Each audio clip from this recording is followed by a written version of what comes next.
తెలంగాణ మధ్యాహ్న భోజన పథకం వర్కర్స్ యూనియన్ ఏఐటీసీ రాష్ట్ర కమిటీ తరపున ముఖ్యంగా 9-10 2 రోజులు నిరసన కార్యక్రమాలు చేయాలని చెప్పని రాష్ట్ర కమిటీ పిలుపునివ్వడం జరిగినది.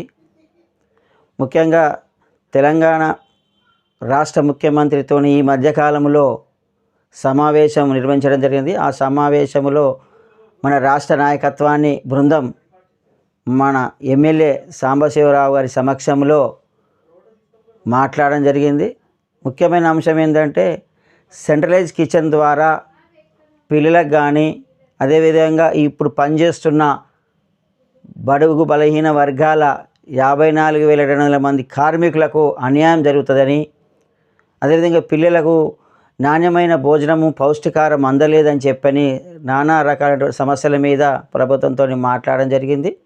అందులో భాగంగా మేనిఫెస్టో ప్రకారంగా ప్రభుత్వము ఎలక్షన్ టైంలో మధ్యాహ్న భోజన కార్మికులకు 10,000 రూపాయలు ఇస్తామని చెప్పడం జరిగింది. అదేవిధంగా నిత్యావసర వస్తువులన్నీ కూడా సరఫరా చేయాలని చెప్పని మాట్లాడడం జరిగింది. అందులో భాగంగానే సమస్యలు మాట్లాడడం జరిగింది. కాబట్టి అందులో భాగంగానే ఈ మధ్యకాలంలో రాష్ట్ర కమిటీ అంతకుముందు నిరసన కార్యక్రమాలు చేయడం జరిగింది. ఆ నిరసన కార్యక్రమంలో 9-10 తారీఖు నాడు పెద్ద ఎత్తున ఆందోళన చేయాలని చెప్పని రాష్ట్ర కమిటీ పిలుపునివ్వడం జరిగింది.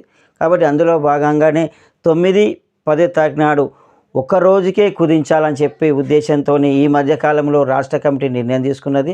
9వ తారీఖు నాడు జిల్లాలో, 10వ తారీఖు నాడు జిల్లాలో అవకాశమును బట్టి 9-10 2 రోజులు ఒక రోజు చొప్పున నిరసన కార్యక్రమాలు కుదించడం జరిగినది. మీరందరూ గమనించవలసిందిగా కోరుతా ఉన్నాను. ముఖ్యంగా సెంట్రలైజ్ కిచెన్ని విరమించుకోవాలి ప్రభుత్వము.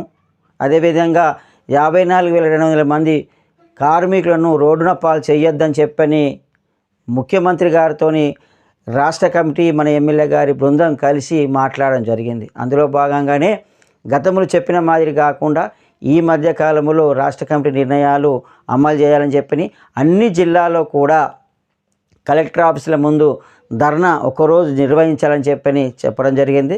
కాబట్టి దాంట్లో భాగంగానే మీ అందరికీ తెలియజేయనిది అనగా మన సమస్యల మీద నిరంతరం పోరాటం చేసే తప్ప మన సమస్యల పరిష్కారం కావు. కాబట్టి మనకు ప్రభుత్వం ద్వారా చర్చలు జరిపేంత వరకు మన సమస్యలు పరిష్కారమయ్యేంత వరకు మనం సమస్యల మీద పోరాటం చేయవలసిందిగా రాష్ట్ర కమిటీ తెలియజేసుగా ఉంటున్నది.